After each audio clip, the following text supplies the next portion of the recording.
Merhaba arkadaşlar. Benim adım Yusuf. Bugün sizlerle birlikte slime oynayacağız.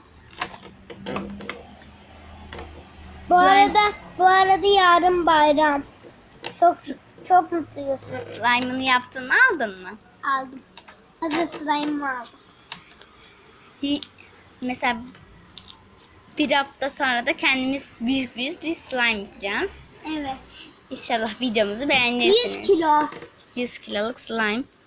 Onu da haftaya yapabiliriz. Bir iki ay sonra falan.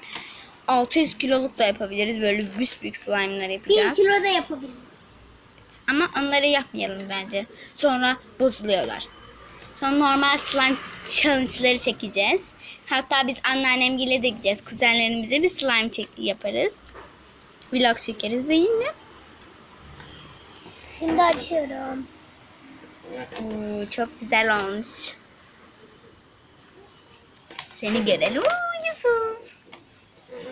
Hadi veda et, kapatalım. Abone olmayı unutmayın. Like atmayı unutmayın.